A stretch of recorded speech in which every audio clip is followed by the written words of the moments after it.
तुम ही हो माता पिता, तुम ही हो बंधु सखा, तुम ही हो साथी, तुम ही सहारे। कोई न अपना सिवा तुम्हारे, कोई न अपना सिवा तुम्हारे। वो पारब्रह्म परमेश्वर जो हमारा माता, हमारा पिता है। वो जगत पिता ईश्वर जो हमारा बंधु, हमारा सखा, हमारा साथी और सबसे बड़ा सहारा है, जिनके सिवा इस संसार में हमारा कोई दूसरा नहीं है।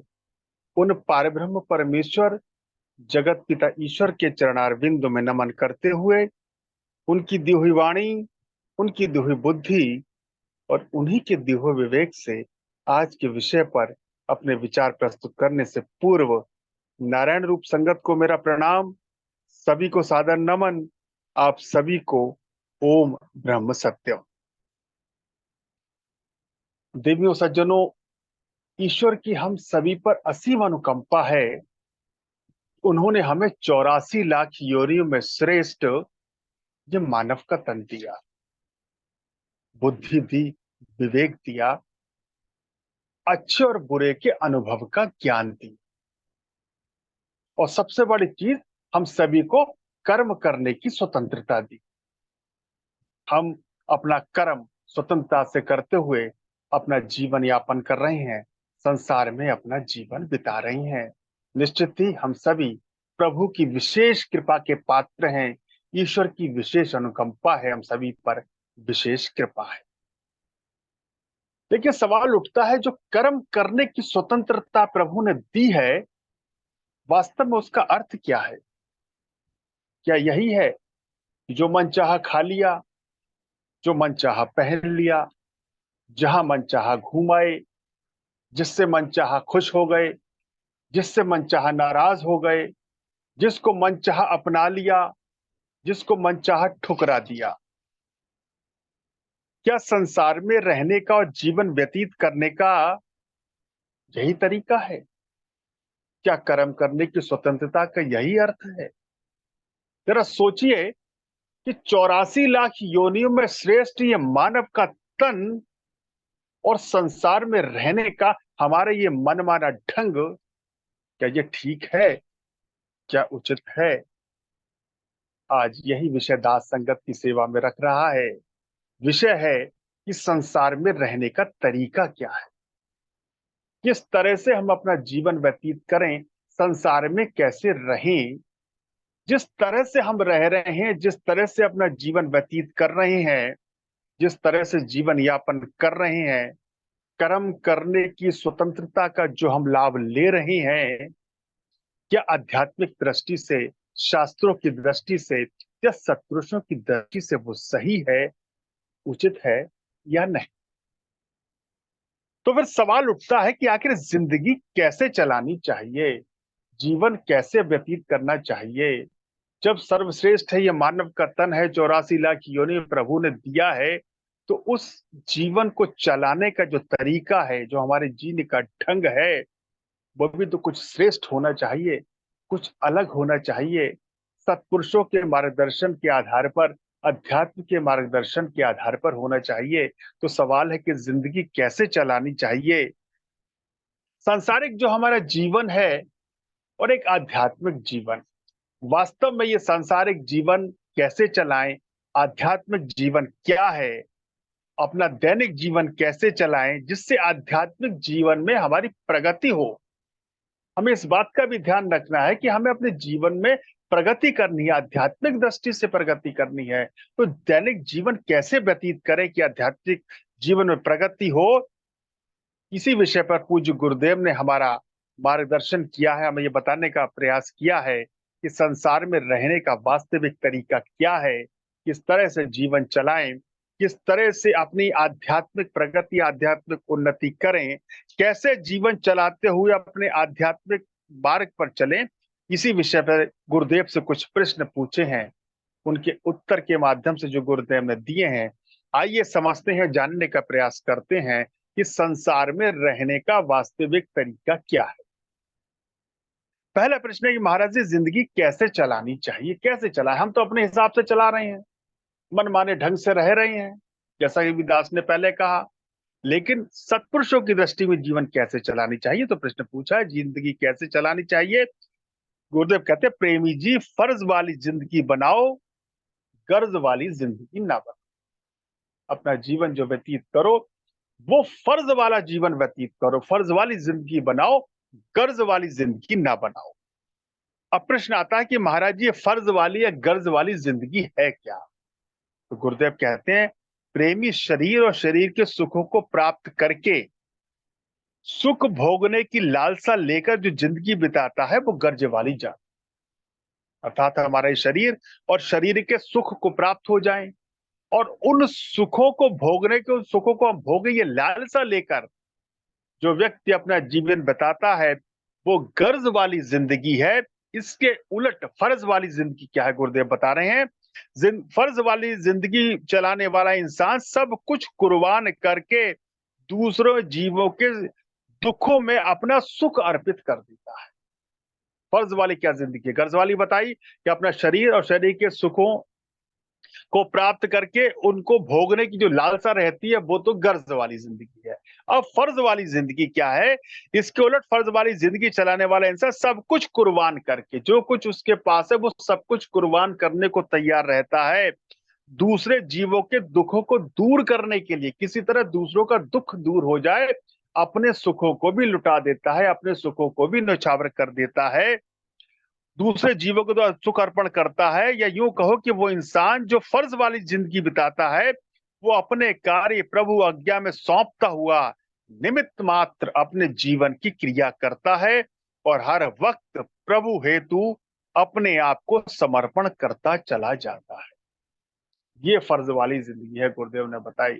फर्ज वाली जिंदगी यही है कि अपने सारे सुखों को दूसरों के दुखों पर न्यौछावर कर दे, जो कुछ भी अपने पास है प्रयास करे उससे किसी दूसरे को सुख मिले, और जो कुछ भी कर्म है वो ईश्वर आज्ञा में देखते हुए अपने आप को निमित्त मात्र मानते हुए कि प्रभु हम तो एक निमित्त हैं, ये जो कर्म कर रहे हैं, हम जो भी ये सेवा कर रहे हैं, जो भी दान कर रहे हैं, जो भी पुण्य कर रहे हैं, वो सब आप करवा रहे हैं, हम तो निमित्त मात्र हैं। ये भाव मन में रखते हुए, अर्थात कर्तापन अहंकार को मन में न लाते हुए अपने कार्य प्रभु आज्ञा में सौंपता है। प्रभु आपकी आज्ञा है, मैं ये कार्य कर रहा हूं, निमित्त मात्र अपने जीवन की क्रिया करता है, हर वक्त प्रभु को हेतु अपने आप को समर्पण करता चला जाता है, हर वक्त अपने आप को प्रभु सेवा में, प्रभु में समर्पण करता चला जाता है।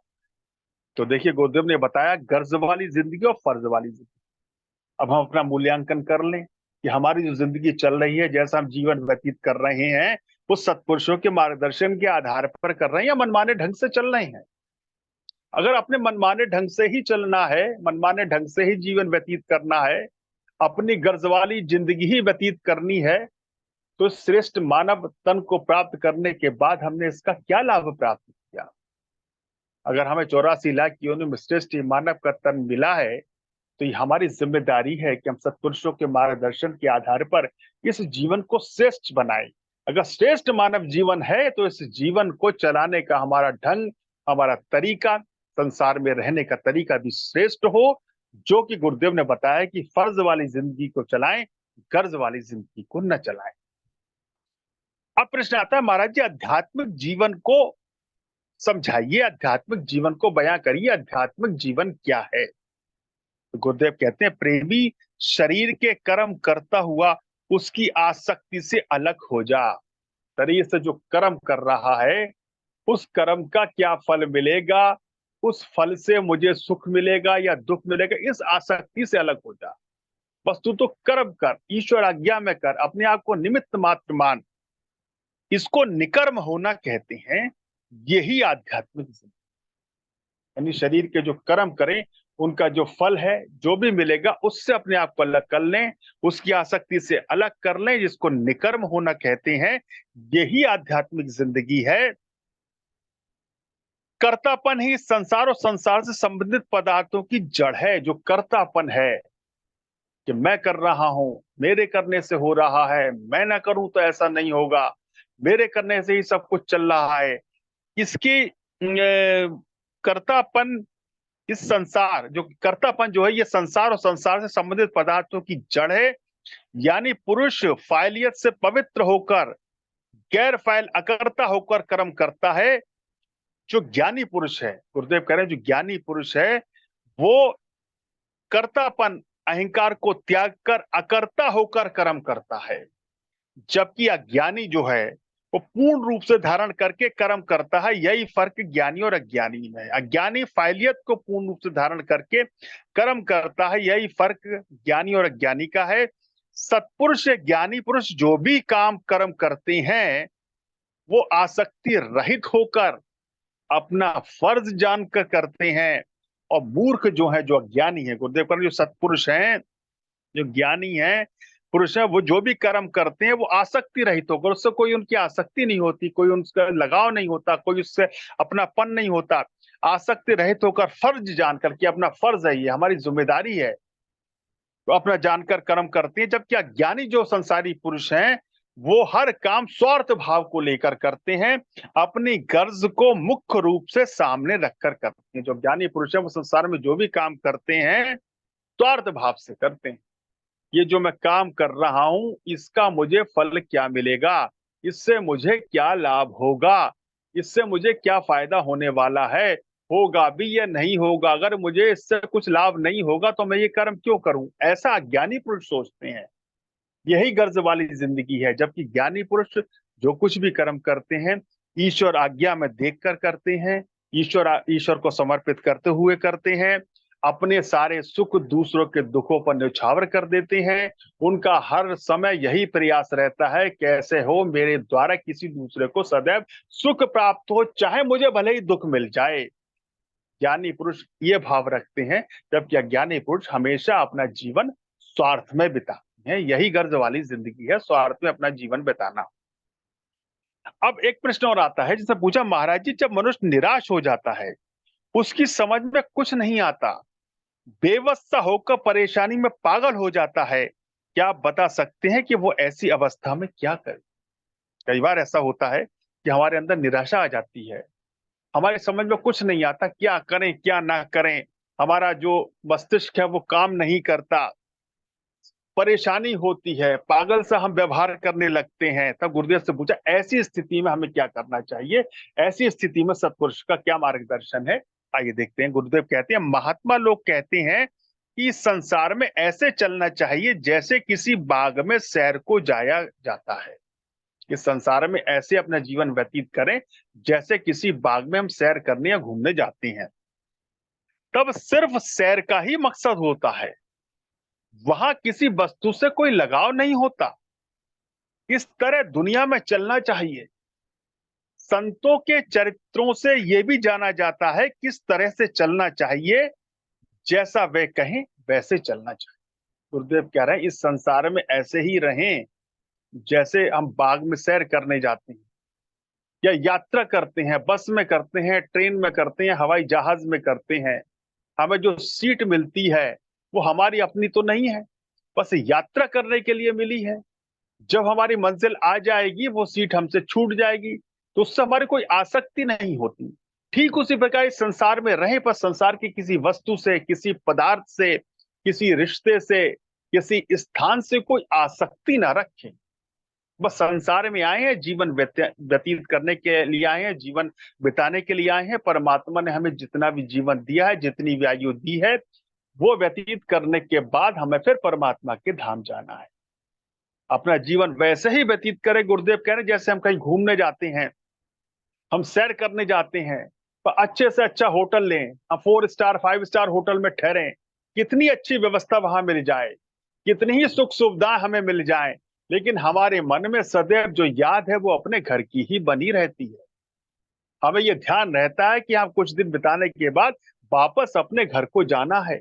इसलिए वहां किसी वस्तु से हमारा कोई लगाव नहीं होता, कोई अपनापन नहीं होता। ऐसा नहीं लगता कि हमारी ये ठीक वैसे ही अपना जीवन इस संसार में बिताएं। गुरुदेव ने हमें बताया है।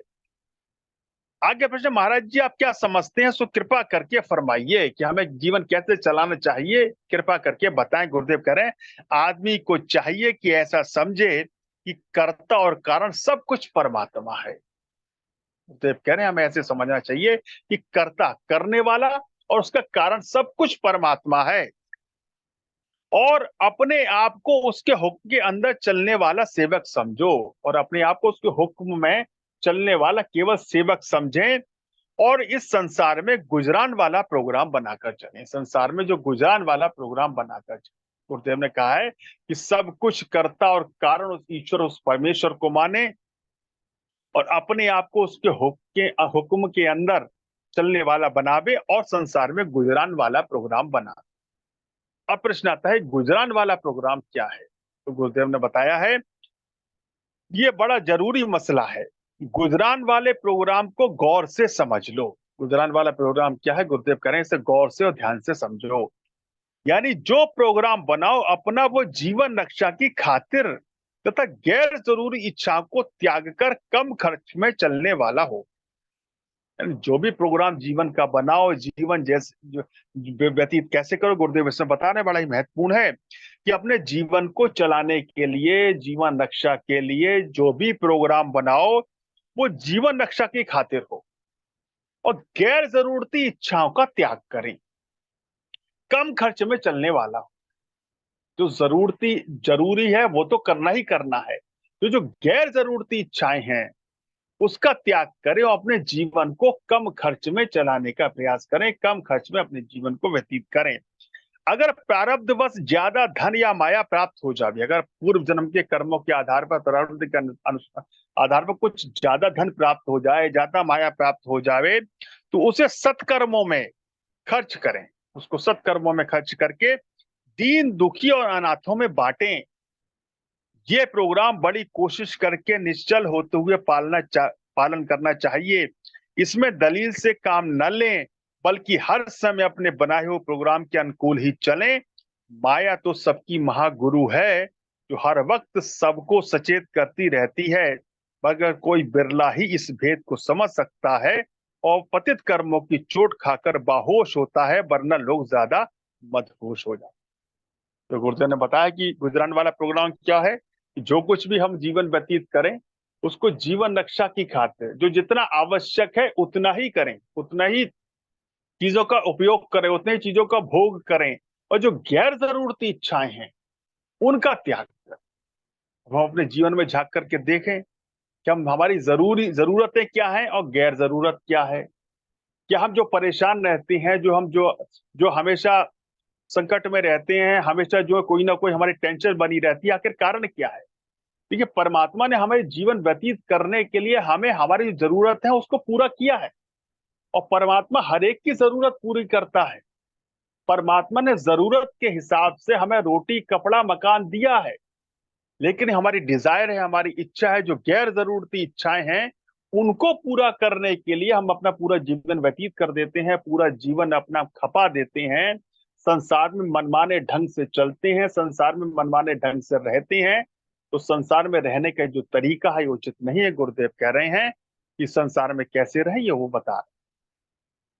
आगे प्रश्न है, महाराज जी, माया के स्वरूप को कैसे ठीक प्रकार समझा जा सकता है? गुरुदेव कह रहे हैं, परमात्मा को जानने से ही माया के हर पहलू का असली बोध हो सकता है। अगर हम माया को समझना चाहते हैं तो गुरुदेव कह रहे हैं कि परमात्मा को समझें, ईश्वर को समझें। परमात्मा को समझने से ही माया के हर पहलू का बोध हो सकता है। इस वास्ते परमात्मा को पहले जानने की कोशिश करो, तो मायापति की कृपा से माया का बोध अपने आप हो जाएगा। कहने पहले परमात्मा को जाने, माया को जानने से पहले मायापति को जाने। मायापति अर्थात परमात्मा है, परमात्मा की ही माया है। जब तक हम मायापति को नहीं जानेंगे, अर्थात परमात्मा को, ईश्वर को नहीं जानेंगे, इस माया को नहीं समझ सकते, माया के भेद को नहीं समझ सकते। इस वास्ते परमात्मा को पहले जानने की कोशिश करो, तो मायापति की कृपा से माया का बोध अपने आप हो जाएगा। फिर उस परमात्मा को जानकर बाकी कुछ जानना नहीं रह जाता। एक बार जब उस ईश्वर को, परमेश्वर को, उस मायापति को जान लिया, फिर कुछ और जानना शेष नहीं रह जाता। वरना अगर पहले माया को जानने की कोशिश करोगे तो एटम बम बन जाओगे। अगर पहले माया को जानने की कोशिश करेंगे, चेष्टा करेंगे पहले माया क्या है ये समझ में आ जाए, तो गुरुदेव ने स्पष्ट चेतावनी दी है कि एटम बम बन जाओगे, जो अशांति एवं नाश का स्वरूप है। अगर शांति चाहते हो, ईश्वर की खोज करो, नहीं तो माया के चक्कर से छूटना मुश्किल है। अगर शांति चाहते हैं तो ईश्वर की खोज करें, ईश्वर की याद करें, ईश्वर का सिमरन करें, वरना शांति पाना बहुत मुश्किल है। तो देखिए, गुरुदेव हमारा मार्गदर्शन कर रहे हैं कि संसार में रहने का क्या तरीका है, किस तरह से जीवन बिताना चाहिए, किस तरह जीवन चलाना चाहिए। अगर दुर्लभ ये मानव जन्म मिला है, 84 लाख योनियों में श्रेष्ठ ये मानव का शरीर तन मिला है, तो इस मानव तन से जो हमारा जीवन है वो भी कुछ श्रेष्ठ तरीके से चले, इस मानव जीवन से कुछ श्रेष्ठ कर्म हो, वो गुरुदेव ने मार्गदर्शन किया कि कैसे करें और कैसे जीवन को चलाएं। अगला प्रश्न है, महाराज जी दुनिया का बुरा हाल है, इसका कोई हल नहीं हो सकता? हमें लगता है कि दुनिया का बहुत बुरा हाल है। चारों तरफ असत्य, अधर्म, अन्याय, अत्याचार, दुराचार, भ्रष्टाचार है। चारों तरफ दुनिया का बुरा हाल हो रहा है, इस बात से हम परेशान हैं। तो यही पूछा गया कि दुनिया का बुरा हाल है, इसका हम क्या करें? तो गुरुदेव कह रहे हैं, तू अपनी निबेड़, तू दुनिया को मत देख, तू अपने आप देख। पहले अपना सुधार करो, फिर दूसरों का सुधार हो सकेगा। पहले अपना सुधार करें। होता क्या, हम दुनिया को देखते हैं कि दुनिया में बुराई है, वो बुरा कर्म कर रहा है, वो ऐसा कर रहा है। गुरुदेव कर उसे ना देख के खुद देखो अपने आप को, अपने आप को सुधारो। पहले अपनी प्यास बुझाओ, फिर तू इस लायक हो जाएगा कि औरों की प्यास बुझा सके।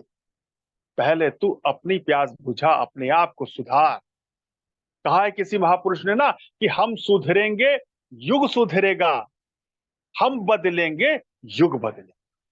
यानी कि बदलाव की और सुधार की जो प्रक्रिया की शुरुआत है वो हमसे होनी है।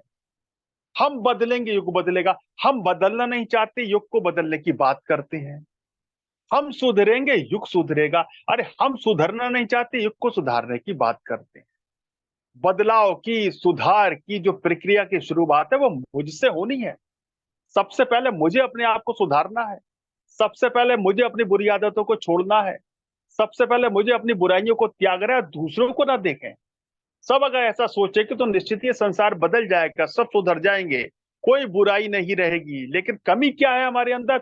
हम बदलना नहीं चाहते, दूसरे से हम उम्मीद रखते हैं कि वो बदल जाए, वो अपने आप को परिवर्तित कर ले, उसमें सुधार हो जाए। गुरुदेव कहते हैं नहीं, हम इस संसार की, इस सोसाइटी की हम इकाई हैं। We must remember that we are the unit of this society. क्योंकि व्यक्ति, व्यक्ति से परिवार, परिवार से समाज, समाज से राष्ट्र, और राष्ट्र से ही संसार का निर्माण होता है। जब हम बदलेंगे, हम सुधरेंगे, अपने आप में चेंजेस लाएंगे, तो निश्चित ही हमारा परिवार बदलेगा, हमारा समाज बदलेगा, हमारा राष्ट्र बदलेगा, हमारा संसार बदलेगा। आगे प्रश्न है कि महाराज जी व्यवहार में गृहस्थियों को कुछ ना कुछ आडंबर करना ही पड़ता है। एक स्वाभाविक सी बात है कि परिवार में, गृहस्थी में कुछ ना कुछ आडंबर करना ही पड़ता है। क्या वो न किया जावे? इस बारे में आपका क्या मार्गदर्शन है? तो गुरुदेव कह रहे हैं, प्रेमी अगर इस दुनिया में ठीक चलना चाहते हो तो मुनासियत और मर्यादा की जिंदगी बिताते हुए जो कुछ भी खाने पीने के बाद बच जाए उसे जरूरतमंद की सेवा में बांट दो। फिर तुम देखोगे कि अगर 100 आदमियों की मदद तुमने की है तो हजारों आदमी तुम्हारे गुण गाएंगे, तुम बुलंदियों पर पहुंच जाओगे। मुनासबत की जिंदगी का यही असूल है, यही इसका असली ठिकाना है, जिसे सत्पुरुष समता आनंद की प्राप्ति कहते हैं। समता आनंद की प्राप्ति क्या है? गुरुदेव ने ये बताया है इसमें कि दुनिया में ठीक चलना चाहते हो तो मुनासबत और मर्यादा की जिंदगी बिताते हुए जो कुछ भी खाने पीने की वस्तु, जो कुछ भी बच जाए, जो कुछ भी हमारी जो आवश्यकता पूरी हो जाए, हमारी जरूरतें पूरी हो जाए, उसके बाद जो कुछ भी हमारे पास बच जाए उसे जरूरतमंद की सेवा में लगा देना चाहिए। फिर तुम देखोगे कि अगर 100 आदमियों की मदद तुमने की है, तो 100 लोगों की मदद हमने की है, तो हजारों आदमी तुम्हारे गुण गावेंगे, तुम बुलंदियों पर पहुंच जाओगे। निश्चित ही जब हम दूसरों की सेवा करेंगे, अपना सबको दूसरों की सेवा में अर्पित कर देंगे, तो वो हमें दुआएं देंगे, उनकी दुआएं मिलेंगी, और निश्चित हम बुलंदियों पर पहुंचेंगे। मुनासबत की जिंदगी का यही असूल है, यही इसका असली ठिकाना है, जिसे सत्पुरुषों ने समता आनंद की प्राप्ति कहते हैं। समता आनंद क्या है? यही है या अपने सुख दूसरों के दुखों पर अर्पित कर दो। ईश्वर ने जो कुछ भी हमें दिया है उसमें अपनी जरूरतों को पूरा करने के बाद जो कुछ भी बच जाए उसे दूसरों की सेवा में बांट दे। इसे ही समता आनंद की प्राप्ति गुरुदेव बता रहे। तो देखिए कितनी स्पष्ट गुरुदेव ने मार्गदर्शन किया है। क्या वो तो कह रहे हैं कि हमारे पास जो कुछ बच जाए, हमारी जरूरतों से ज्यादा हो जाए, वो दूसरों की सेवा में बांट देना चाहिए, दूसरों की सेवा में लगा देना चाहिए। अब हमारा जीवन कैसा चल रहा है अपने मनमाने ढंग से, जिससे चाहा खुश हो गए, जिससे चाहा नाराज हो गए, जिससे अपना कोई स्वार्थ दिख रहा है उसे अपना लिया, जिससे कोई फायदा कोई लाभ ना होने वाला उसे ठुकरा दिया। अरे अपना दूसरों की सेवा में लगाने का गुरुदेव कह रहे हैं, और मैं तो चाह रहा हूं दूसरे का भी मेरे हिस्से में आ जाए। वास्तविक तो यही है कि हम जो मनमाने ढंग से संसार में रह रहे हैं वो आध्यात्मिक तरीका नहीं है संसार में रहने का, संसार में जीने का। गुरुदेव जो मार्गदर्शन हमारा कर रहे हैं संसार में रहने का वास्तविक तरीका यही है। तो गुरुदेव के इस मार्गदर्शन के आधार पर अगर हम अपने जीवन को चलाएंगे तो निश्चित ही हम जो है कल्याण के मार्ग पर और आगे बढ़ेंगे। आगे एक प्रश्न है कि महाराज जी ऐसा तरीका बताएं जिससे सादगी नाल चला जाए, कि सादगी से कैसे चलें हम, इसके बारे में गुरुदेव कह रहे हैं। प्रेमी आमदनी से कम खर्च रखोगे तो सादगी नाल चल सकोगे, कि अपना जो खर्चा है वो आमदनी से कम रखो तो सादगी नाल चल पाओगे। बुजुर्गों ने तो ये भी कहा है कि आमदनी का 10वां हिस्सा दान में दे दें, 10वां हिस्सा राजा को टैक्स दें, बाकी कुछ बचाकर खर्च करोगे तभी सादगी नाल चल सकोगे। तो देखिए गुरुदेव ने कितने स्पष्ट बताया। एक अंतिम प्रश्न है कि महाराज जी दैनिक जीवन किस प्रकार चलाया जाए ताकि आध्यात्मिक जीवन में प्रगति हो सके। बड़ा महत्वपूर्ण प्रश्न है कि हम अपना जीवन कैसे चलाएं ताकि हम आध्यात्मिक जीवन में अपनी प्रगति कर सकें। गुरुदेव कह रहे इस जीवन का यही लाभ है, जब तक तू जीवित है उस परमेश्वर की शरण।